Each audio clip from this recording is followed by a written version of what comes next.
Today we'd like to go a little bit farther with our moving charges with magnetism. Again, the goal is to take something like an electron and get it to move using a magnetic field.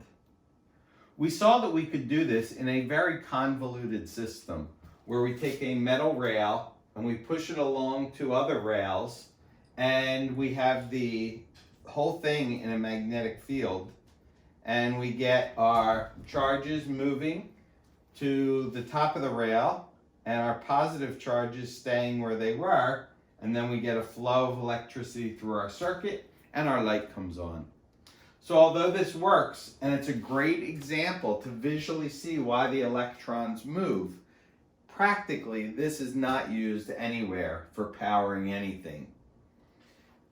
However, I want to remember some key ideas, and that was stronger magnetic fields give you more current. A bigger rail separation gives us more current, and a faster velocity for this rail gives us more current. We had a final formula that looked like this. Electromotive force, which means voltage, depends on the strength of the field, the separation of the rails, and how fast I'm moving this bar. Okay, so today, to actually start talking about things like generators and alternators, real life examples, super examples of things that have changed the world, we need to introduce you to a new term, and that new term is called flux. Okay, so flux goes by this letter. It's a Greek letter. It's called phi, and this is a capital Phi. Phi is measured in Webers, WB. That's the unit. This is the variable. And the way you find flux is you take the magnetic field in Tesla and you multiply by the area in meters squared. Now it turns out it's not as simple as just multiplying them. We'll see that in just a second. But Webers represent Tesla meter squared. Okay? So let's talk a little more about flux in a way that hopefully you'll be able to see it better. So forget about magnets, forget about coils of wire, think about a solar panel, think about sunlight. The solar panel will take the place of the coils. The sunlight is like the magnetic field. In this case, we have the sunlight shining straight down, so maybe it is noon at the equator on the first day of spring or fall. Okay, down below you'll see the shadow that is cast by the solar panel. Okay? And over here it's telling us the solar flux. That is how much energy we're capturing with our solar panel. Alright, so let's talk about flux. Here we go. So you'll notice we're capturing sunlight, and if I said I want to capture more sunlight, I want a higher solar flux, what could I change? Hopefully it's obvious that I could change things like the width. I make the solar panel wider, I capture more sunlight. I make it deeper, I capture more sunlight. I go over there and I make the sun stronger and stronger and stronger. I can capture more energy. But the thing you might not have thought about is angle. So when I start to angle my solar panel, I capture less and less flux. It becomes less and less efficient. And when I get the angle at 90 degrees, I'm capturing no flux. None of that sunlight is actually hitting the solar panel. So when you do your flux formula and you do B times area, you must also consider angle. And again, that will become more clear when we get into actual coils of wire generating electricity. But for now, just keep in mind that angle is another factor that plays into that equation. We see that angle has a role to play when we look at something like the roof of my porch. This white stuff, just so you know, that's called snow. And you'll notice that the snow melted on one side, but did not melt on the other.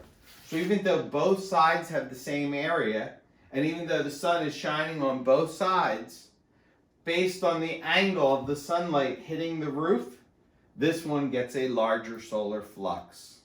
Okay, so I hope it makes sense that it's not just area and strength of the sun, but it also has to do with angle. We could see the same thing happening here with the sun at different times throughout the year. So you'll notice in the summertime in the northern hemisphere that the sunlight is hitting on a steeper angle, so we get more solar flux. And in the wintertime, it's going to be a less drastic angle, and we're going to get less solar flux. So even though it's the same size of the hemisphere, the area, and even though it's the same strength sun, we're going to get different amounts of solar flux based on angle. Okay, so yesterday I asked you guys to do a whole bunch of different things, and I wanted you to figure out if there was any common denominator that led to the light coming on from this coil of wires. And it turns out that the light will be on anytime there is a delta flux. So it's not flux that's important, it's how quickly the flux is changing. Change in flux is what causes electricity. So when we take a look at all the different things you did yesterday, as soon as you started putting this into the magnetic field, the light lit up because you were having a change in area. More area is being hit by the magnetic field. Once the entire coil's in there, it goes off because the area was staying constant. As you start to lose area, that again is a change, and the light comes back on again. So it's not the flux, it's the change in flux. Anytime flux is changing, you get light.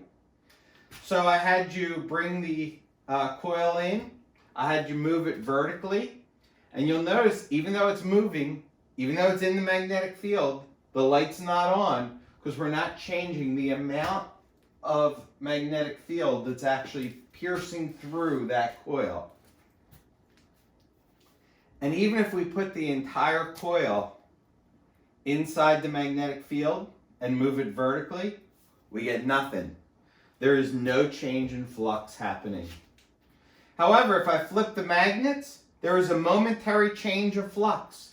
We get a momentary brightness on our light. If I somehow could have these magnets get stronger and weaker, as they're changing their strength, that's a change in flux. And the most important one is spinning the coil. When we spin the coil, we are constantly changing the angle, which means we are constantly changing the flux. So as long as it spins, we get electricity. So the big idea we should have seen from yesterday is that changing flux is the common denominator. Anytime you change the flux, you generate electricity. So what I'm going to have you guys do today is I'm going to have you do one other little lab activity, and we'll talk about the results of that tomorrow. The lab activity you're doing today will look something like this. You'll have a north and south pole from a magnet generating a magnetic field. You'll have a coil inside that magnetic field. You'll be able to change the width and depth of the coil. You'll be able to change the angle. You'll be able to change the strength of the field. You'll be able to change how quickly it spins. To get it to actually spin, you just click on the timer and it will start spinning.